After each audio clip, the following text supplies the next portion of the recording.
কাহিনীর পিছনে কাহিনী, খবরের পেছনে খবর থাকে। আপনারা সকলেই জানেন বাংলাদেশের সাথে আমেরিকার সাফল্যজনক বাণিজ্য চুক্তি চূড়ান্ত হয়েছে এবং এর ফলে বাংলাদেশের উপর প্রেসিডেন্ট ট্রাম্প 35% থেকে শুল্ক 20% নামাইয়ে নিয়ে আসছে। এর পেছনে কি কাহিনী আর এই খবরের কি মানে বাংলাদেশের জন্য, সেটা নিয়ে আজকে কথা বলবো। আমি 31 মার্চ 2025 একটা এপিসোড করেছিলাম আমেরিকার হৃদয়ে জয়, বাংলাদেশের অবিশ্বাস্য মিশন।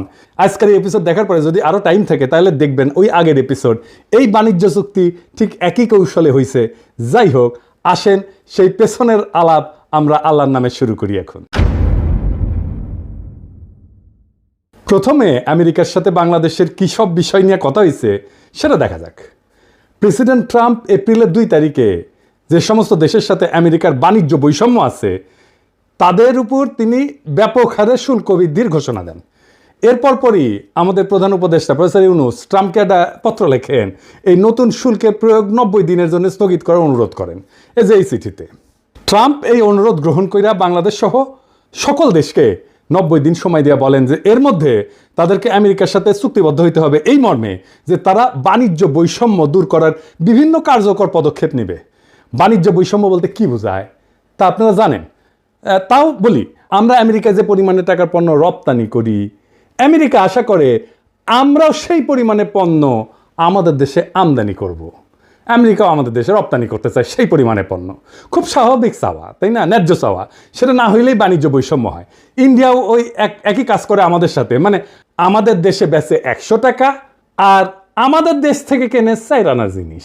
যাই হোক, ট্রাম্পের কাছে পাঠানো প্রফেসর ইউনূসের চিঠিতে আমরা জানতে পারলাম যে এর 2 মাস আগে তিনি হাই রিপ্রেজেন্টেটিভ ডক্টর খলিলুর রহমানকে, তিনি বর্তমানে একই সাথে জাতীয় নিরাপত্তা উপদেষ্টা, তাকে ওয়াশিংটনে পাঠিয়েছিলেন আমেরিকার কাছে এই প্রস্তাব দিতে যে বাংলাদেশ স্বতঃপ্রণোদিত হইয়া আমেরিকার সাথে তার বাণিজ্য বৈষম্য দূর করার পদক্ষেপ নিতে চায়। নিজে থেকেই বলছে বাংলাদেশ সর্বপ্রথম দেশ যে আমেরিকার কাছে এই ধরনের প্রস্তাব দেয়, দুনিয়ার মধ্যে প্রথম দেশ। এটা মাথায় রাখেন, লিখে রাখেন। চিন্তা কইরা দেখেন, ট্রাম্পের অ্যাকশনের 2 মাস আগেই প্রফেসর ইউনূস এবং ডক্টর খলিল বুঝতে পারছিলেন যে ট্রাম্প বাণিজ্য বৈষম্যের বিষয়ে অ্যাকশন নেবেন এবং তাই তারা এই আগাম পদক্ষেপ নেন। ট্রাম্প যখন এপ্রিলে শুল্ক বৃদ্ধির ঘোষণা দিলেন ততদিনে কিন্তু বাংলাদেশ বাণিজ্য বৈষম্য কমাই আনার কাজ শুরু করে দিচ্ছে, মানে আমরা আগাইছিলাম। ট্রাম্পের কাছে লেখা প্রফেসর ইউনূসের চিঠির একটা বিষয় লক্ষ্য করলে বোঝা যাবে যে তিনি বাণিজ্য বৈষম্য কমানোর এই কাজে আসলে কি হাসিল করতে চাইতেছেন। তিনি বলছেন যে বাংলাদেশ আমেরিকার কাছ থেকে অধিক পরিমাণে কৃষিপণ্য ক্রয় কইরা বাণিজ্য ঘাটতি মেটানোর চেষ্টা করবে। এটারে আমি বলছিলাম হার্টল্যান্ড, হৃদয় জয়। হার্টল্যান্ড মানে যে সমস্ত আমেরিকার প্রদেশ কৃষিপণ্য তৈরি করে। আমি ওই ভিডিওতে বলছিলাম হার্টল্যান্ড। এডিটর সাহেব এটা দেখা দেন না, সবাই না দেখুক আমি কি কইছিলাম। আমাদের একটা জিনিস এখানে বুঝতে হবে, আমেরিকায় হার্টল্যান্ড বলে একটা জায়গা আছে, মানে আমেরিকার হৃদয়। সো আমেরিকার এই হৃদয়কে আমরা কেন বিজয় করতে চাই? আমেরিকা হার্টল্যান্ড বলতে সাধারণত মধ্য পশ্চিমাঞ্চলের কৃষিভিত্তিক রাজ্যগুলোকে বোঝায়, যা আমেরিকার অর্থনৈতিক, সাংস্কৃতিক এবং রাজনৈতিক পরিচয়ের মূল ভিত্তি হিসাবে বিবেচিত হয়। এই রাজ্যগুলোকে বলা হয় হার্টল্যান্ড। তাদের ভৌগোলিক অবস্থান, কৃষির উপরে নির্ভরশীলতা এবং ঐতিহ্যবাহী আমেরিকার মূল্যবোধের জন্য তাদেরকে হার্টল্যান্ড বলা হয়। এদের রাজনৈতিক গুরুত্ব অপরিসীম, বিশেষ করে নির্বাচনী প্রক্রিয়া এবং নীতি নির্ধারণে। তাই আমরা এই হার্টল্যান্ডকে টার্গেট করব। দেখলেন তো কৃষি পণ্যের উপর তিনি জোর দিলেন কেন? এটা আমার ওই ভিডিওতে আছে। তারপরেও আমরা আরেকটু বুঝে দেখি। এইটা আমরা বুঝতে পারলাম আমেরিকা বাংলাদেশের উপরে 20% শুল্ক ধার্য করার পর প্রকাশিত রয়টার্সের একটা খবর থেকে। রয়টার্সের এই খবরে বলা হয় যে শুল্ক আলোচনায় বাংলাদেশের প্রধান আলোচক বা lead negotiator doctor Khalilur Rahman বলছেন যে protecting our apparel industry was a top priority, but we also focused our purchase commitments on US agricultural products. This supports our food security goals and fosters goodwill with US farming states. ইংরেজি যেহেতু কইছে ঠিকই কইছে, তাই না? বাংলায় এটার মানে হইতেছে যে উনি বলছেন যে আমাদের বস্ত্রশিল্পকে, গার্মেন্ট শিল্পকে রক্ষা করা একটা প্রায়োরিটি কাজ, উচ্চ অগ্রাধিকার। সেটা সত্ত্বেও আমেরিকা থেকে কৃষিপণ্য আমদানি ছিল আমাদের ফোকাস। এতে আমাদের খাদ্য নিরাপত্তা বৃদ্ধি পাবে এবং আমেরিকার কৃষি নির্ভর রাজ্যগুলির সাথে আমাদের ঘনিষ্ঠতা বাড়বে। তিনি যেহেতু ইংরেজিত কইছেন, ঠিকই কইছেন, আর আমি বাংলাত কইছিলাম হার্টল্যান্ড, যে আমি হার্টল্যান্ডকে মানে আমেরিকার কৃষিপণ্য উৎপাদন করে যেই অঞ্চল, যে প্রদেশগুলো, সেগুলোকে বলে হার্টল্যান্ড। এই হার্টল্যান্ডের পণ্য আমরা কিনবো, তাই আমরা আমেরিকার হৃদয়ে জয় করব। তাই এই কথাটার অর্থ কি? যে আমেরিকা থেকে বেশি কৃষিপণ্য ক্রয় করা এক কথা, কিন্তু তিনি কেন খাদ্য নিরাপত্তার বিষয়টা টেনে আনলেন? আমরা জানি আমাদের দেশে 40-এর মন্বন্তর 74-এর দুর্ভিক্ষে লক্ষ লক্ষ লোক মারা যায়, এটা আমাদের জাতির কালেকটিভ মেমোরিতে আছে। যুদ্ধকালীন সময় এত লোক কিন্তু মারা যায় না, এরপর অপুষ্টিতে মারা যায় অগণিত মানুষ। এই স্মৃতি আমাদের এখনো তাড়া কইরা বেড়ায়। ফলে খাদ্য নিরাপত্তা আমাদের চিন্তার ডিএনএর ভিতরে ঢুকে গেছে এবং হইয়া দাঁড়াইছে আমাদের জাতীয় নিরাপত্তার 1 নম্বরের অগ্রাধিকার। খলিল ভাইকে যখন জাতীয় নিরাপত্তা উপদেষ্টা করা হলো তখন চারিদিক দিয়ে কি হাউকা, উনি নিরাপত্তা কি বুঝেন? এবার বুঝ নিরাপত্তা কারে বলে। খাদ্য নিরাপত্তা আমাদের জাতীয় নিরাপত্তার 1 নম্বর অগ্রাধিকার। খাদ্য কি মিলিটারি এলিমেন্ট নাকি রে বকসদ? আমেরিকা থেকে আমরা মোটা দাগে গম সোয়াবিন আমদানি করি, সেই সাথে কিছু পরিমাণে ভুট্টাও কিনি। খাদ্যবস্তু ছাড়া আমরা তুলাও আনি সেই দেশ থেকে। আমাদের গম আমদানির প্রধান উৎস হচ্ছে ইন্ডিয়া, তার সাথে আছে রাশিয়া আর ইউক্রেন। রাশিয়ার উপরে আমেরিকার স্যাংশন আছে, সে কারণে ওখান থেকে গম আমদানি আর সম্ভব না। ইউক্রেনের তো যুদ্ধগ্রস্ত, সেখান থেকেও আমদানি সম্ভব না, আর আমদানির পরিমাণ অনিশ্চিত। বাকি থাকে ইন্ডিয়া। ইন্ডিয়া থেকে আমাদের খাদ্যদ্রব্য আমরা বিনা পয়সায় তো কিনি না, তাই না? তাও এর সম্পূর্ণ মূল্য আমরা পরিশোধ করি। তবু আমরা দেখতে পাই ভারত প্রায় বিনা নোটিশে খাদ্যবস্তু এবং অন্যান্য পণ্যের উপরে রপ্তানি বাধা আরোপ করে, রপ্তানি বন্ধ করে দেয়। এমনকি চাল রপ্তানি বন্ধ করে দিছিল। শুধু তাই না, আবার কইয়া বেড়ায় হাঙ্গারে নাকি ওরা খাওয়ায়, খিলায়। ওরা না খেলালে নাকি আমরা চলতেই পারবো না, আমরা না খেয়ে মরবো। আমরা টাকা দিয়ে শুধু ভারতীয় পণ্য কিনলেই চলবে না, আমাদের কৃতজ্ঞ থাকতে হবে যে ইন্ডিয়া আমাদের বেচিচ্ছে। চিন্তা করেন, মানে ইন্ডিয়া আমাদের মারবে আবার টাকাও নিবে, বুঝেছাও? এটা হইতেছে ইন্ডিয়া। তো ওদের কাছ থেকে কেন কিনবো আমরা? ওদের ভোমা ভোমা ইন্ডিয়ান পেঁয়াজ ছাড়া চলিচ্ছে না আমাদের। একসময় বলতো না ইন্ডিয়ান পেঁয়াজ ছাড়া আমাদের চলবে না, চলে, এখন চলিচ্ছে আমাদের পেঁয়াজ ছাড়া। ওদের ধরে চটাস চটাস করে থাপ্পড় মারবেন যারা এটা কথা বলতো এক সময়। ইন্ডিয়ান ফ্যাক্টরি যেগুলো বাংলাদেশে বানাইছে না, বন্ধ করো কয়ে দিলাম আগে, নয়তো ধানমন্ডি 32 নাম্বার কইরা দিব, পরে আবার কয়েও না, সাবধান করি নাই। তার মানে ধরেন আমাদের যখন বিশেষ প্রয়োজন তখন এমন অবস্থা হইতে পারে যে ভারত আমাদের খাদ্য রপ্তানি বন্ধ করে দিচ্ছে। এই তো কয়েকদিন আগে পাকিস্তানের সাথে যুদ্ধের প্রাক্কালে আমরা দেখলাম যে ইন্ডিয়া পাকিস্তানের সিন্ধু নদীতে পানি প্রবাহ একতরফাভাবে বন্ধ করে দিছে, যে কাজটা পূর্বের কোনো যুদ্ধকালে সে করে নাই। অর্থাৎ পানিকে ভারত অস্ত্র হিসেবে ব্যবহার করেছে। ভারত যে ভবিষ্যতে খাদ্যদ্রব্যকে অস্ত্র হিসেবে ব্যবহার করবে না তার কোনো গ্যারান্টি আছে? তো জাউরা ও করবে না এমন কোনো কাজ নাই।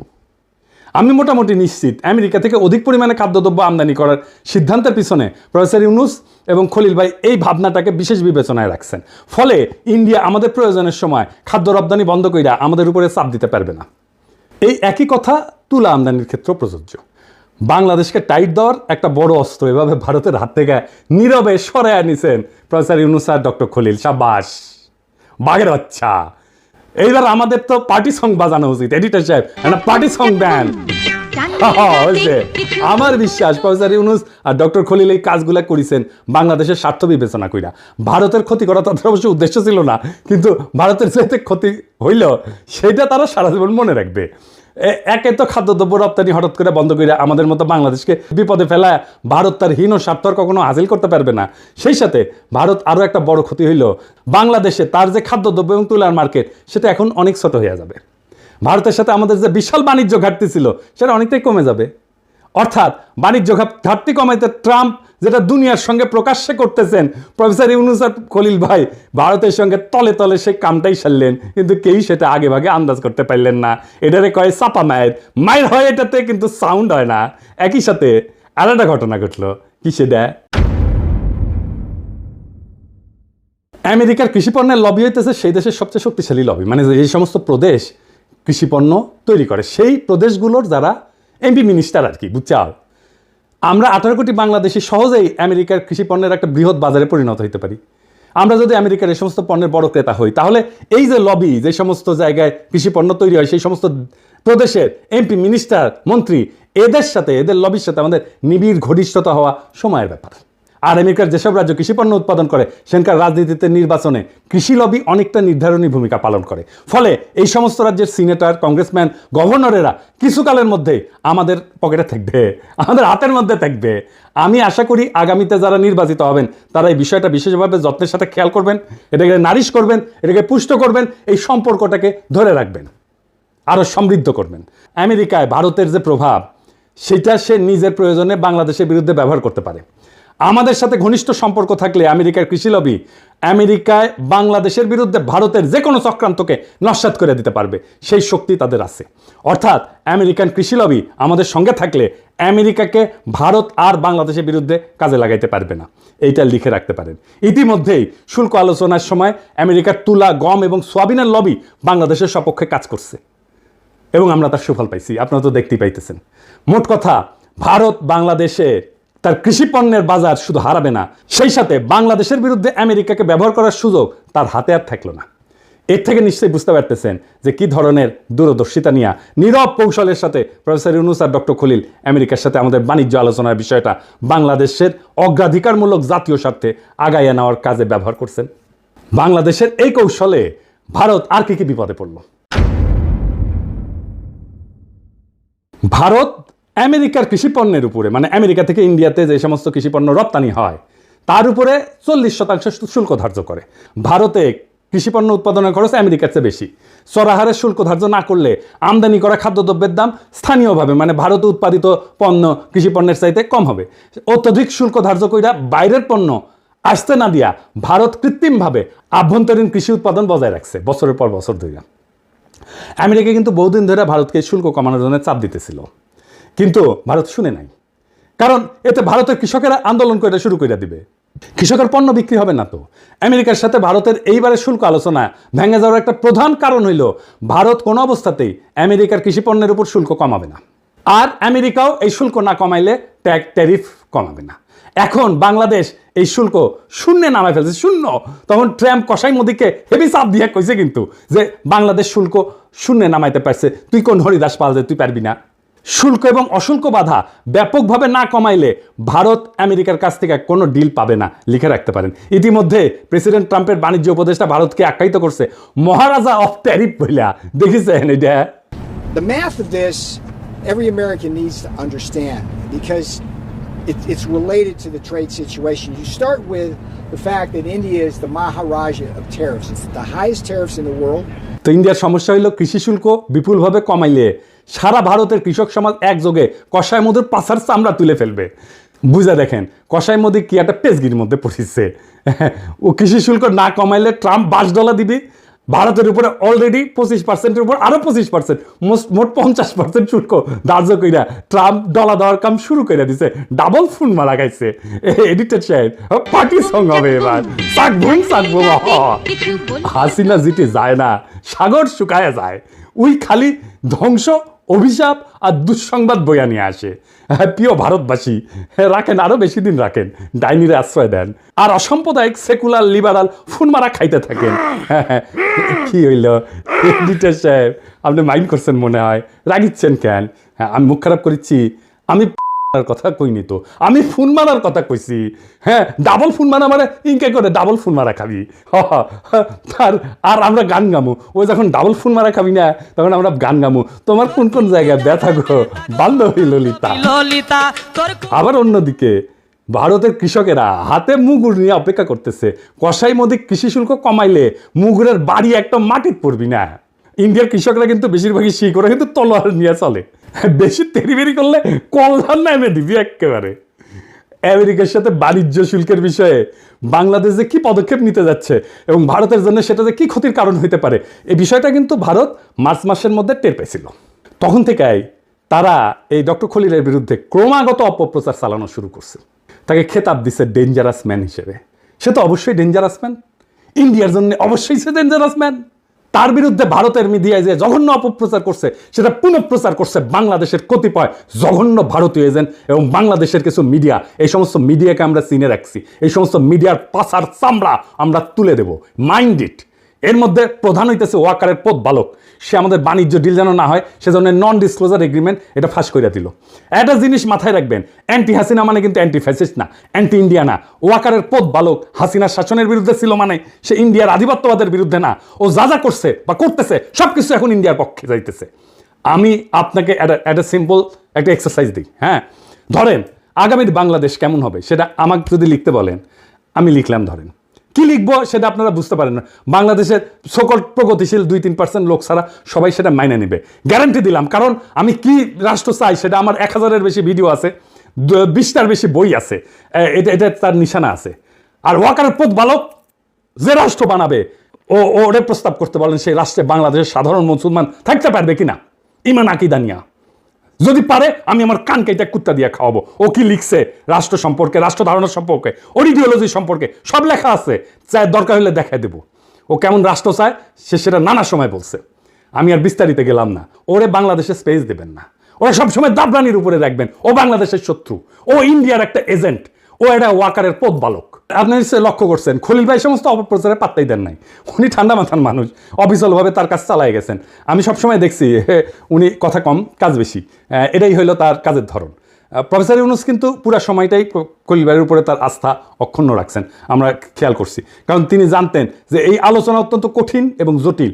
এই সমস্ত বিষয়ে সফল নেগোসিয়েশন চালানোর জন্য এমন একজনের প্রয়োজন যিনি একই সঙ্গে আন্তর্জাতিক বাণিজ্য আলোচনা, অশুল্ক বাধা, কূটনীতি, জাতীয় নিরাপত্তার বিষয়ে যথেষ্ট জ্ঞানী এবং অভিজ্ঞ।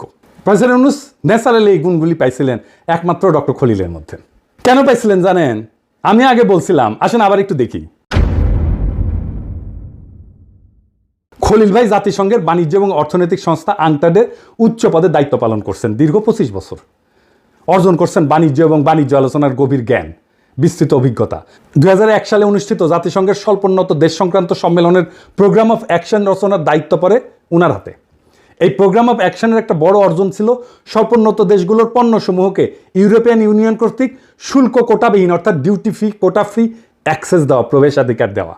এভরিথিং বাট আর্মস এই নামের এই উদ্যোগের প্রধান প্রণয়নকারী ছিল এই আমাদের খলিল ভাই। এই যে গার্মেন্টস আসতেছে বিনা শুল্কে ইউরোপে, সেটা খলিল ভাইয়ের কারণে। ইউরোপিয়ান কমিশনের সাথে এই বিষয়ে তাকে মাসের পর মাস আলোচনা চালাইতে হয়েছিল। আমি গত বছর যখন তার প্রথম ইন্টারভিউটা করি তখন বলছিলাম যে তার এই অবদানের কারণে আজ বাংলাদেশে পোশাক শিল্প এই বিশালতা অর্জন করছে এবং আমাদের গার্মেন্টস শিল্পের একটা বড় ঋণ আছে তার কাছে। আর এই গার্মেন্টস মালিকদের অনেক পত্রিকায় খলিল ভাইয়ের পিছে লাগছিল। ওই যে কথা আছে না, বাঙ্গু যে উপকার করে তার পিছে সে লাগে। আর আজ 2 যুগ পরে খলিল ভাই আমেরিকার সাথে সফলভাবে শুল্ক আলোচনা কইরা গার্মেন্টস শিল্পকে রক্ষা করলেন। তিনি কিন্তু আজ পর্যন্ত এর জন্য কোনো ধরনের আত্মপ্রচার করেন নাই, ক্রেডিট চান নাই, নেনও নাই। এইবার অশুল্ক বাধার বিষয়ে আসি। আংটাড, বিশ্বব্যাংক, বিশ্ব বাণিজ্য সংস্থা, IMF, ইন্টারন্যাশনাল ট্রেড সেন্টার এই সমস্ত প্রতিষ্ঠানের সমন্বয়ে গঠিত জাতিসংঘ সিস্টেমের অশুল্ক বাধা সংক্রান্ত ইন্টার এজেন্সি গ্রুপের চেয়ারপারসন ছিলেন এই ডক্টর খলিল। চেয়ারপারসন, জি। অশুল্ক বাধা বিষয়ে বিপুল জ্ঞান এবং অভিজ্ঞতা না থাকলে বিশ্বব্যাংক, বিশ্ব বাণিজ্য সংস্থা অথবা IMF কি তাকে ওই গ্রুপের চেয়ারপারসন হিসেবে মাইনে নিত? বাংলাদেশের আর কেউ কি এই পজিশনে কাজ করছে কোনোদিন? আমি সম্পূর্ণ নিশ্চিত আপনারা আর একজনকেও বাড়তি দিয়ে খুঁজে পাবেন না। কূটনীতি এবং জাতীয় নিরাপত্তার বিষয়ে খলিল ভাইয়ের দক্ষতা এবং পারঙ্গমতা তো আমরা আমেরিকার সাথে সফল বাণিজ্য আলোচনাতেই দেখলাম, আপনারাও দেখছেন। এ বিষয়ে আমার বাড়তি কিছু বলার নাই। তিনি আলোচনার শেষে একটা ইন্টারভিউ দিছিলেন 15 মিনিটের। এই ইন্টারভিউতে তিনি যে সহজ সুন্দরভাবে একটা অত্যন্ত কঠিন জটিল বিষয়কে বর্ণনা করছেন সেটা সকলের শোনা উচিত। এটার লিঙ্ক আমি ডেসক্রিপশন বক্সে দিয়ে দিতেছি, আপনারা সকলে শুনবেন এবং অনেক বিষয় চালাইয়া বুঝতে পারবেন। বাংলাদেশের এইটা একটা বড় সংকট। বাংলাদেশের সত্যিকার অর্থে যারা দক্ষ মানুষ, বাংলাদেশে যারা সত্যিকার অর্থে আন্তর্জাতিক মানের প্রফেশনাল, বাংলাদেশের সত্যিকার অর্থে যারা আন্তর্জাতিক মানের ইন্টেলেকচুয়াল ক্যাপাসিটি আছে, যাদের প্রফেশনাল ক্যাপাসিটি আছে, যাদের তাদেরকেই বাংলাদেশে যথেচ্ছ অপমান করাটাই হইতেছে এক শ্রেণীর বাঙ্গু এলিটদের সবসময়ের কাজ। এবার আর একটা বিষয় আসি। আমেরিকার আভ্যন্তরীণ বাজার হইল সারা পৃথিবীর মধ্যে সবচেয়ে বড় কনজিউমার মার্কেট। বাংলাদেশের সাথে আমেরিকার সাফল্যজনক বাণিজ্য চুক্তি এই বিশাল মার্কেটের দরজা বাংলাদেশের জন্য খুলে দিছে। এইরকম অভূতপূর্ব সুযোগ জাতির জীবনে বারে বারে আসে না। এখন আমাদের সকলের উচিত সমবেতভাবে এই সুযোগকে সম্পূর্ণভাবে কাজে লাগায় বাংলাদেশকে দক্ষিণ এশিয়ার সবচেয়ে শক্তিশালী অর্থনীতি হিসেবে দ্রুত রূপান্তরিত করা। কি পরিমাণে চাকরি তৈরি হবে কল্পনাও করতে পারতেছেন না। আমি বিশ্বাস করি আগামী 5 বছরের মধ্যেই এই কাজটা করা সম্ভব। বাংলাদেশ দক্ষিণ এশিয়ার সবচেয়ে শক্তিশালী অর্থনীতি হিসেবে দাঁড়ায় যাবে। আগামী 5 বছর লিখে রাখতে পারেন, যদি আমাদের মাথা ঠিক থাকে আর যদি ওয়াকারের পথ বালকেরা বেশি লাফালাফি না করে। আগামী নির্বাচনে অংশগ্রহণকারী সকল দলকে আমি আহ্বান জানাই যে তারা যেন এই বিষয়টা তাদের নির্বাচনী ম্যানিফেস্টোতে গুরুত্বের সাথে উল্লেখ করেন এবং এই উদ্দেশ্য অর্জনে কি কি পদক্ষেপ নেবেন তা বিস্তারিতভাবে বর্ণনা করেন। আমি আশা করি নির্বাচনের আগে এই বিষয়ে অন্তর্বর্তীকালীন সরকার যে সমস্ত পদক্ষেপের সূচনা করবেন তার প্রতি সকল মহলই পূর্ণ ও সক্রিয় সমর্থন দেবেন।